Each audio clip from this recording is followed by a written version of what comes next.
Hi hello welcome back to our channel. ഇന്നത്തെ നമ്മുടെ recipe എന്ന് പറഞ്ഞാൽ നല്ല അടിപൊളിയായിട്ടും നല്ല ഈസി ആയിട്ടും തയ്യാറാക്കാൻ പറ്റിയ ഒരു പുഡിങ്ങിൻ്റെ ആണ് കേട്ടോ.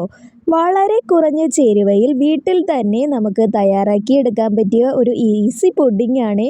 നമുക്ക് കുട്ടികൾക്ക് ഏറ്റവും ഇഷ്ടപ്പെടുന്ന രീതിയിലുള്ള ഈ ഒരു പുഡിങ് എങ്ങനെയാണ് തയ്യാറാക്കുന്നത് നോക്കാവേ. അതിനായിട്ട് ഞാനിവിടെ ഒരു സോസ് പാൻ എടുക്കുന്നുണ്ട്. അതിലേക്ക് 1 കപ്പ് പാലാണ് കേട്ടോ എടുത്തിട്ടുള്ളത്. 150 ml കപ്പിൻ്റെ മെഷർമെൻ്റ് ആണ് പറയുന്നത്. നമ്മൾ മുഴുവനായിട്ടും സോസ് പാനിലേക്ക് ഒഴിച്ചു കൊടുക്കുന്നില്ല, ഒരു 1/4 കപ്പോളം മാറ്റി വെക്കുന്നുണ്ട് കേട്ടോ.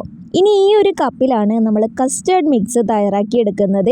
അതിനായിട്ട് ഒരു കസ്റ്റർഡ് പൗഡർ ഒരു 2 ടേബിൾ സ്പൂണോളം നമ്മൾ ആ ഒരു മിൽക്കിലേക്ക് ആഡ് ചെയ്ത് കൊടുക്കുന്നുണ്ട്. എന്നിട്ട് നന്നായി തന്നെ ഒന്ന് കട്ടയൊന്നും ഇല്ലാത്ത രീതിയിൽ മിക്സ് ചെയ്തെടുക്കുന്നുണ്ട്.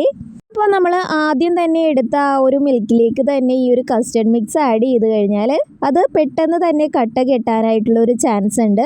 അതുകൊണ്ടാണ് നമ്മൾ കുറച്ച് മാത്രം മിൽക്ക് എടുത്തിട്ട് ഇതുപോലെ ഒന്ന് മിക്സ് ചെയ്തെടുക്കുന്നത്.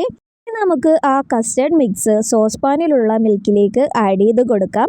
എന്നിട്ട് നമുക്ക് ആവശ്യമുള്ള ഷുഗർ അതിലേക്ക് ആഡ് ചെയ്ത് കൊടുക്കാം. ഞാനിവിടെ ഒരു 3 ടേബിൾ സ്പൂൺ അളവിലാണ് കേട്ടോ ഷുഗർ എടുത്തിട്ടുള്ളത്. ഇനി അത് നന്നായി തന്നെ ഒന്ന് മിക്സ് ചെയ്ത ശേഷം നമുക്ക് സ്റ്റൗ ടോപ്പിലേക്ക് വെച്ച് നല്ല തിക്കാക്കി എടുക്കാവേ. അങ്ങനെ നമ്മൾ സ്റ്റൗ ടോപ്പിൽ വെച്ച് ഒരു ലോ ഫ്ലെയിം ടു മീഡിയം ഫ്ലെയിമിലാക്കിയാണ് വെക്കാൻ പാടുള്ളൂ കേട്ടോ.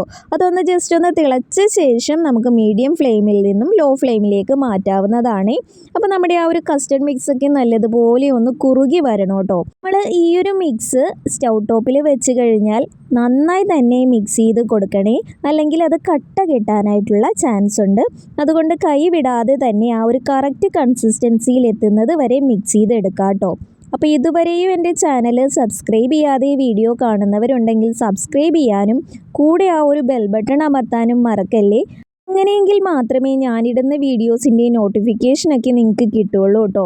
അങ്ങനെ ഇതേ നമ്മൾ നന്നായിട്ട് തന്നെ മിക്സ് ചെയ്തെടുക്കുന്നുണ്ട്.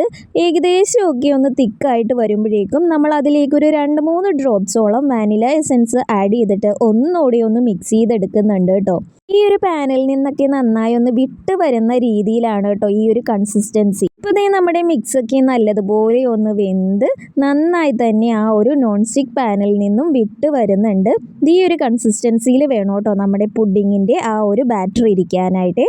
ഇനി സ്റ്റൗ ഓഫ് ചെയ്ത ശേഷം നമുക്ക് കുറച്ച് സമയം ഈ ഒരു ബാറ്റർ നന്നായി തണുക്കാനായിട്ട് മാറ്റി വയ്ക്കാവേ. തണുത്ത ശേഷമാണ് നമ്മൾ പുഡിങ് സെറ്റ് ചെയ്യാനായിട്ട് ഫ്രിഡ്ജിലേക്ക് മാറ്റുന്നത് കേട്ടോ. ഇപ്പോൾ ദേ നമ്മുടെ ബാറ്റർ നന്നായി തണുത്ത് വന്നിട്ടുണ്ട്. ഈ ഒരു ടൈമിൽ നമ്മൾ പുഡിങ് ഏത് ട്രേയിലാണോ സെറ്റ് ചെയ്യുന്നത് അതിലേക്ക് മാറ്റാവുന്നതാണ് കേട്ടോ. ഞാനിവിടെ ഒരു സ്റ്റീലിൻ്റെ ചെറിയ ഒരു കറിപ്പാത്രമാണ് കേട്ടോ എടുത്തിരിക്കുന്നത്. ഗ്ലാസ് ബൗൾ വേണമെങ്കിൽ നിങ്ങൾക്ക് എടുക്കാവുന്നതാണ്. ഈ നമ്മുടെ പുഡിങ് ഒരു 4 to 5 hours അല്ലെങ്കിൽ ഓവർനൈറ്റോ നമുക്ക് ഫ്രിഡ്ജിൽ വെച്ച് സെറ്റ് ചെയ്തെടുക്കാവുന്നതാണ്. ഞാനിവിടെ ഓവർനൈറ്റ് സെറ്റാകാനായിട്ട് വെച്ചിരിക്കുന്ന പുഡിങ്ങാണ്. അത് നമ്മളൊരു പ്ലേറ്റിലേക്ക് മാറ്റുന്നുണ്ട് കേട്ടോ. പെട്ടെന്ന് തന്നെ നമുക്ക് ഈ ഒരു പ്ലേറ്റിലേക്ക് മാറ്റാവുന്നതാണ് കേട്ടോ. അങ്ങനെ ഇത് നല്ല പെർഫെക്റ്റ് ആയിട്ടുള്ള പുഡിങ് ഇവിടെ റെഡി ആയിട്ടുണ്ട്. ഒരുപാട് ഇൻഗ്രീഡിയൻസ് ഒന്നും യൂസ് ചെയ്യാതെ തന്നെ വളരെ പെട്ടെന്ന് തയ്യാറാക്കാൻ പറ്റിയ ഒരു ഡെസേർട്ടിൻ്റെ റെസിപ്പിയാണ്. കുട്ടികൾക്കും മുതിർന്നവർക്കും ഒരുപോലെ ഇഷ്ടപ്പെടുന്ന നല്ല ഈസി ആയിട്ടുള്ള ഒരു ഡെസേർട്ടാണ്. എല്ലാവരും ഇതൊന്ന് വീട്ടിൽ ട്രൈ ചെയ്ത് നോക്കി അഭിപ്രായം കമൻറ്റ് ബോക്സിൽ അറിയിക്കാനും ഈ ഒരു റെസിപ്പി ഉണ്ടാക്കി നോക്കി ഇഷ്ടമാകുവാണെങ്കിൽ ഫ്രണ്ട്സിനും റിലേറ്റീവ്സിനും ഒക്കെ ഒന്ന് ഷെയർ ചെയ്ത് കൊടുക്കാനും ഇതുപോലെയുള്ള നല്ല നല്ല റെസിപ്പീസിനായി എൻ്റെ ചാനൽ ഒന്ന് സബ്സ്ക്രൈബ് ചെയ്ത് സപ്പോർട്ട് ചെയ്യാനും മറക്കല്ലേ. Thank you for watching. By.